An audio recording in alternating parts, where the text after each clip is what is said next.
Welcome to This Daring Adventure podcast, where we work on bridging the gap between where we are and where we want to be in order to live a bigger and bolder life. In this podcast, we will provide inspiration, tips, and skills you need to make your life the adventure you want it to be. Here's your host, mindset mentor, and life coach, Trista Gurton.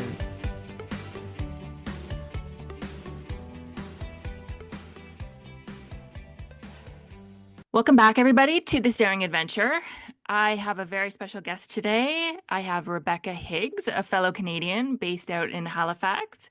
You might know her as DIY Mom. She is a self-taught home designer, contractor, renovator with a background in theater and music. And her designs have been featured in several magazines, including Forbes, Maclean's, HGTV, and Chatelaine. Welcome, Rebecca. I'm so excited to have you here.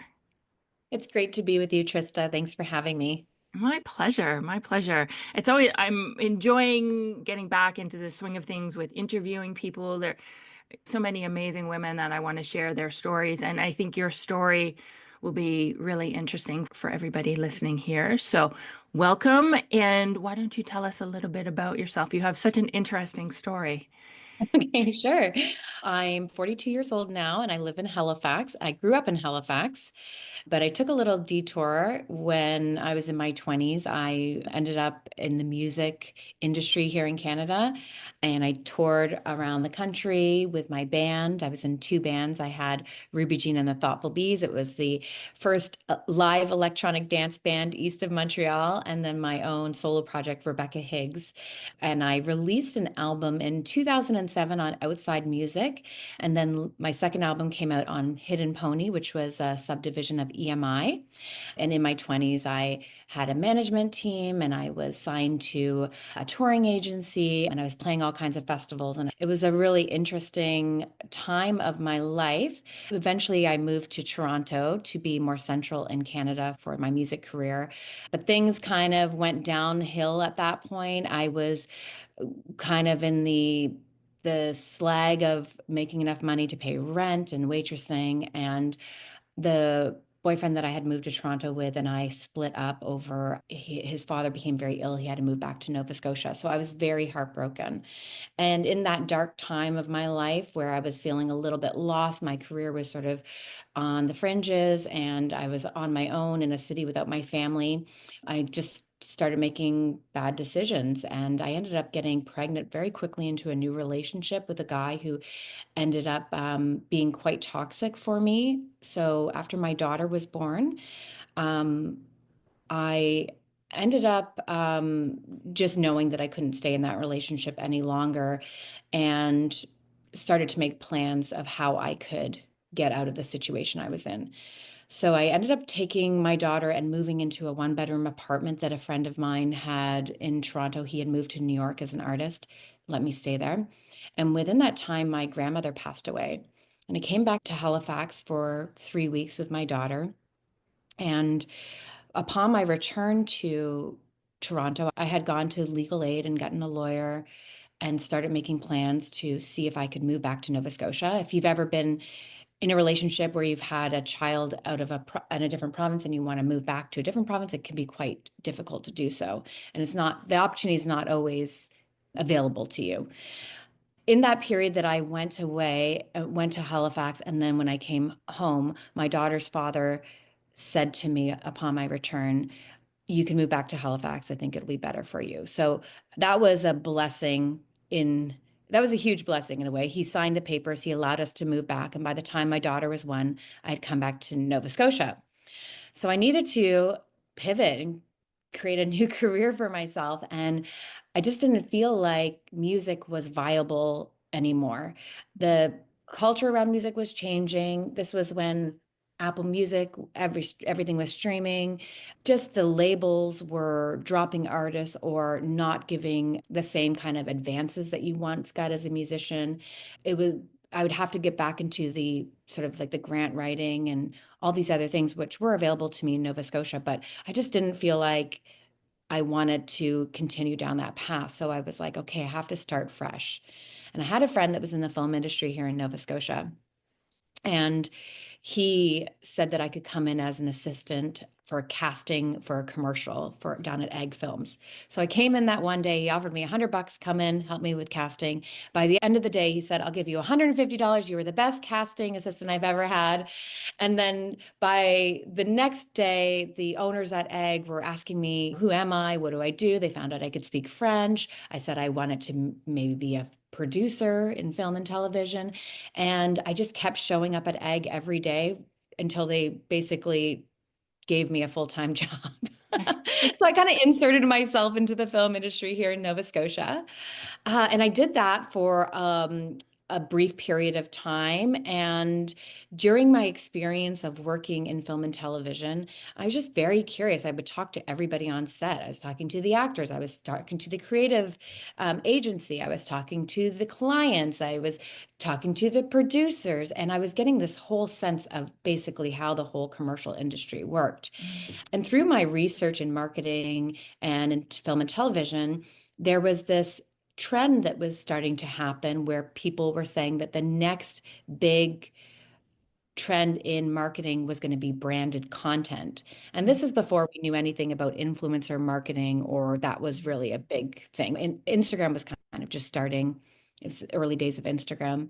So I started thinking, like, what would my brand be if I could have my own brand? And as an indie musician, we often use the word DIY. That was like a big term that we used, do it yourself. We were silk screening our album covers. We were making posters. We were writing our own grants. So everything we did was very DIY. This is sort of a hipster term that we used. And I was a new single mom, and I've always had a knack for design and decorating. I've followed in my parents' footsteps in terms of that's what they did when we were growing up. They were always fixing up the houses we were in and then selling them, and we were moving. And that's kind of how my parents built their own equity and built their way up in life as well. So I thought about putting all those things together and what would that look like? And that's when I came up with the idea of DIY mom. Mm-hmm. And I drew myself a logo and I built myself a website. And then I took the idea of DIY mom to the Women in Film and Television Pitch Festival. And so I had this idea of a TV show that would be an HD TV show mixed with YouTube. So I would have the great before and afters, but instead of the drama inserted into those HD TV shows, I would put the tutorials in there and I would show people how to do things. And I would talk directly to the camera. And so I kind of came up with this concept that would be an amalgamation of that HGTV style of show mixed with YouTube. So I went to the pitch and I had my little toddler on my hip and I pitched this show about DIY mom, and I didn't win the contest. Okay. But years later, the woman who trains, people for these to go into these pitches, and she's been and sat through thousands of pitches in her life. She said to me years later when she encountered me, I've seen thousands of pitches and I still remember yours. Wow. And so that was really sweet little nugget of encouragement there. But of course, when I took out my plan for DIY mom to other television production companies, they kind of responded with, well, I don't know, it's not really that interesting of an idea. It's not really that fresh. There's lots of DIY moms out there. What makes you special? And I was kind of like, well, I thought that was the point. If there's lots of DIY moms out there, then doesn't that mean that there would be lots of people interested in watching this? Mm-hmm. So I kept getting no's when I would go to other people to ask them about making my show. And so I thought, well, how can I make this show on my own? In Canada, we have this Canadian content stream where every network has to put so much money back into creating Canadian content. And through Bell 5 TV1, you can pitch a show and it's basically access TV. So it's very low budget and it's meant to develop talent within Canada. So Bell came to me, asked me about doing DIY Mom as my own show, and I took them up on that opportunity. And at the same time, I was looking for a real estate investment in Halifax, and I found a house that had been sitting on the market for over a year. I put an offer in for $100,000 under asking, and I got the property, and it needed a major renovation. So I used that house and the financing I was able to get and the renovation financing that I was able to get and the budget from Bell. And I put all of that money back into making the house and the TV show. And through the TV show, that's when I started to work with brands and bring brands on board. So I was not only getting products for free, but I was getting materials and I was getting some financial support. And so all three of these sort of aspects put together, I was able to renovate my first home that I ended up selling 3 years later. And that's when I made the money for the first time off of the house. Mhm. But basically, that was the story of how DIY Mom started. And then I was able to do 5 seasons of DIY Mom through Bell TV, which brought me to the pink dream home that I'm living in today. Very cute house. You have to go to Thank Instagram to take a look because I fell in love with it as soon as I saw it. It's very cute. Yeah. Yeah, so that's kind of the story of how DIY Mom came to be, and basically how I switched careers from being a musician to being a producer and an influencer on social media and home renovator and designer. And I've just learned over the years through determination and curiosity and drive Mhm. just to make it happen and to keep going. And as doors opened, I walked through them, and these opportunities led me to where I am today. Hmm.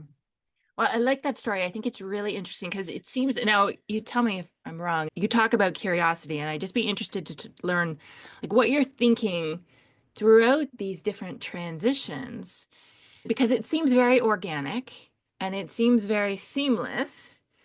But did you have to do a lot of work mentally, emotionally, when you found yourself in a place like you're moving back to Halifax, you're a single mom, you know that the music isn't the answer. What are you thinking to keep yourself moving and to make those transitions?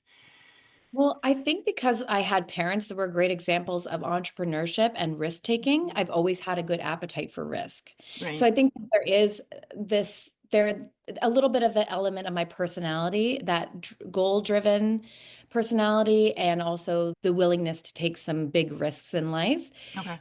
and put myself out there was kind of like the trifecta of what made for all of this to come together. And part of the charm and what I tell people about DIY Mom is that I'm not afraid to fail on camera and for other people to watch my mistakes. Mm, And because I was learning as I was going and filming it all, the whole process was really DIY because I was learning how to film, I was learning how to edit, I was learning how to do projects and renovate things on my own. I was watching the carpenters, I was picking up terms.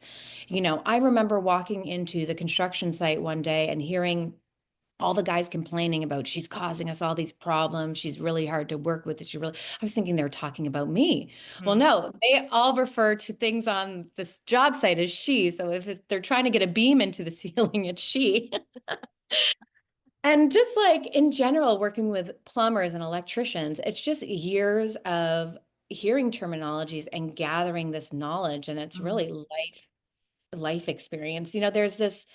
There's this intelligence that we have when we're younger, where we're really able to remember names, remember things, regurgitate information. And that's a different type of intelligence than what we have later in life, which is more of a life experience knowledge, right? mhm, And mhm, being able to advise and mentor and direct people in a different way. You know, even like when I was in theater school and wanted to be an actress, even then it was really the only road for me to go down to do something like that would be to write and direct and produce something on my own, because in general I wasn't that castable. Like my theater teachers would say to me, "Oh, you're not skinny enough to be a leading lady and you're not unattractive or heavy enough to be like a character actor, so you don't really fit in anywhere." And it was heartbreaking to me leaving theater school. I felt very discouraged, and I think that's why I went into music and writing my own music and creating my own path. But everything in life that I have done, self-directed and also just following my gut instinct and doing it for myself, has typically just moved me a little bit further along the line, and I've had better success mm. than working for somebody else.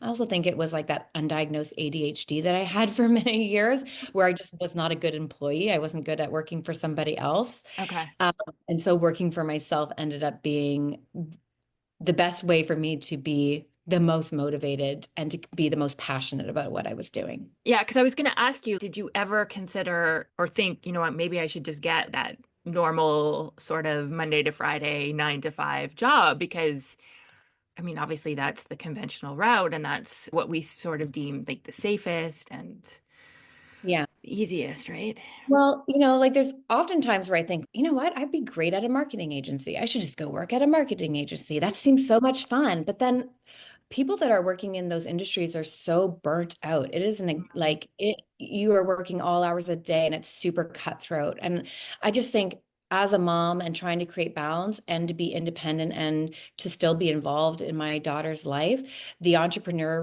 road really fit with my personality really Hmm. well. Hmm. I'm often going on the school class trips. I'm painting the sets for the musical. I'm coaching the basketball team. Nice. The only reason I could do all these things is Yeah. because I'm employed and I make my own hours. Yeah. But like when I did work at Ag Films, when I was an associate producer there, I did love that. I loved working in an office. I loved working in that fast-paced commercial industry with the changing of like, you know, the change, like with the fast changing of things. Like it was one commercial and then that was over and then you move to the next thing.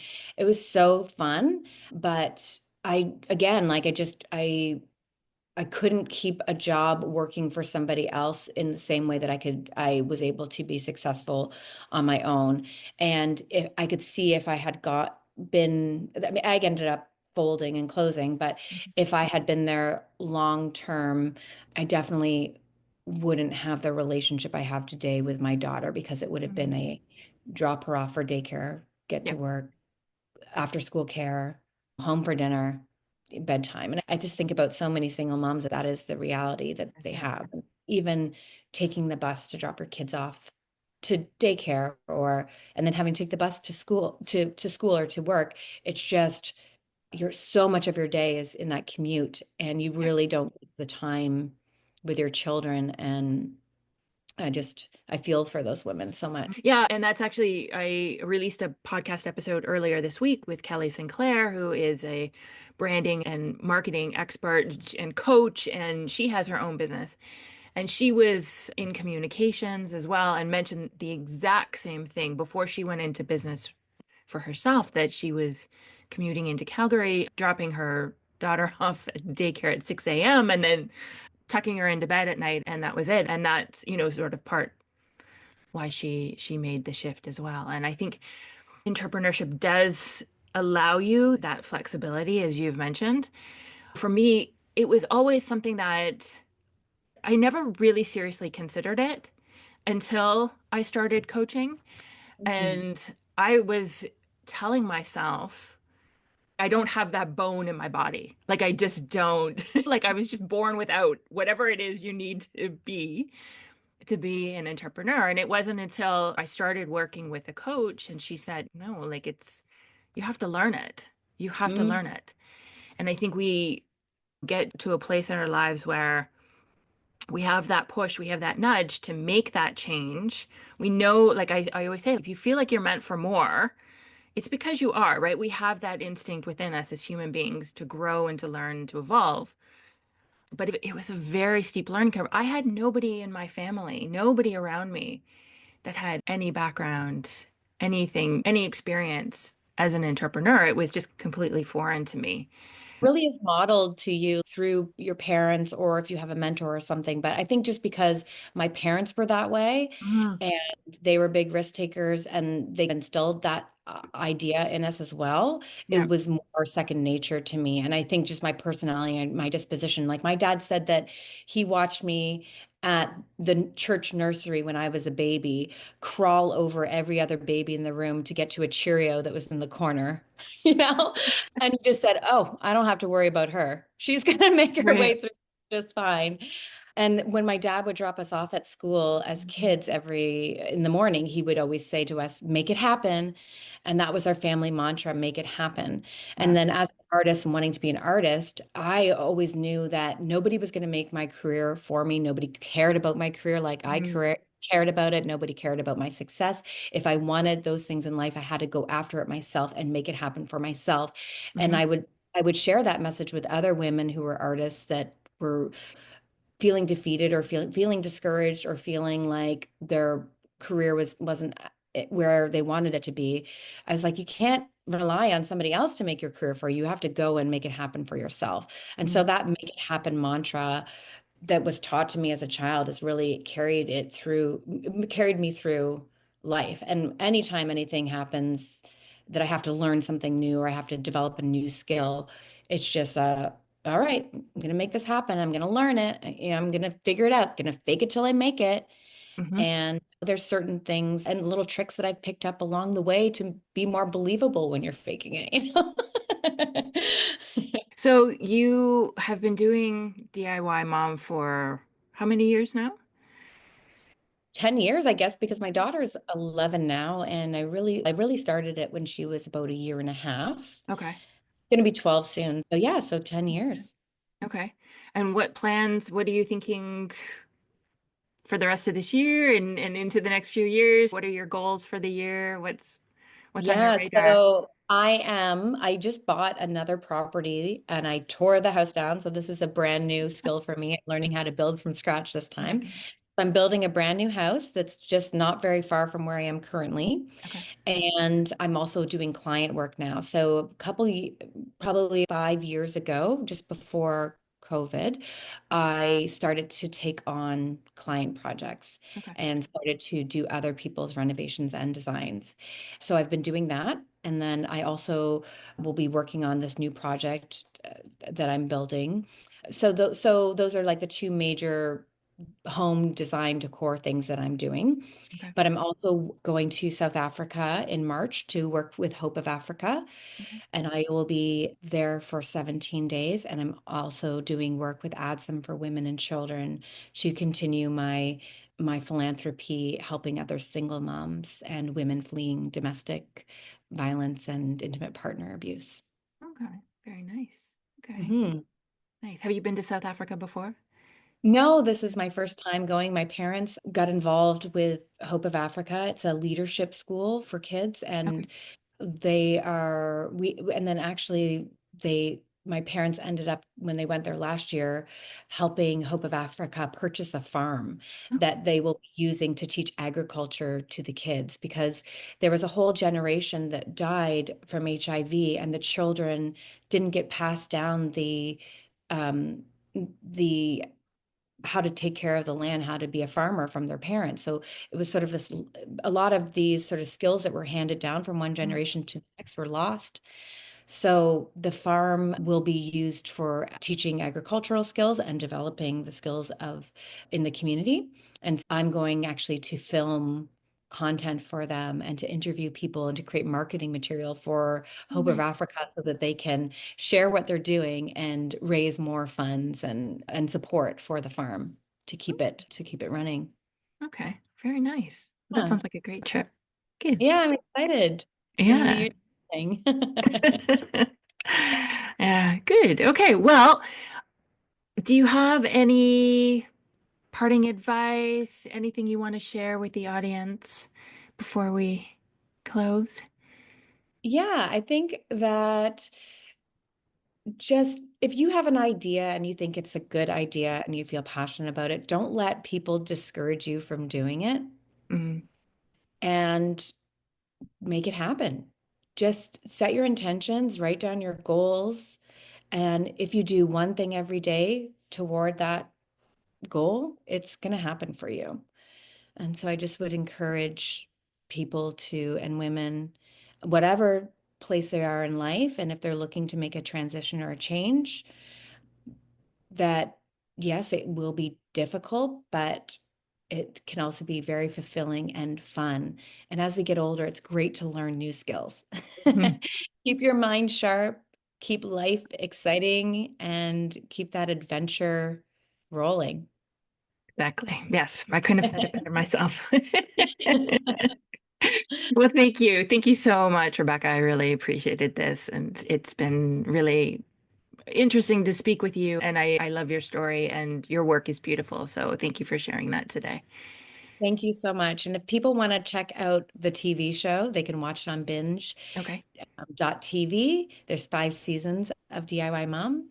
And yeah, Okay. looking forward to connecting with people from your audience. Yeah, for sure. We'll make sure they have all the links and everything in the show notes, and we'll know how to find you. Thank you so much. Thanks, Trista.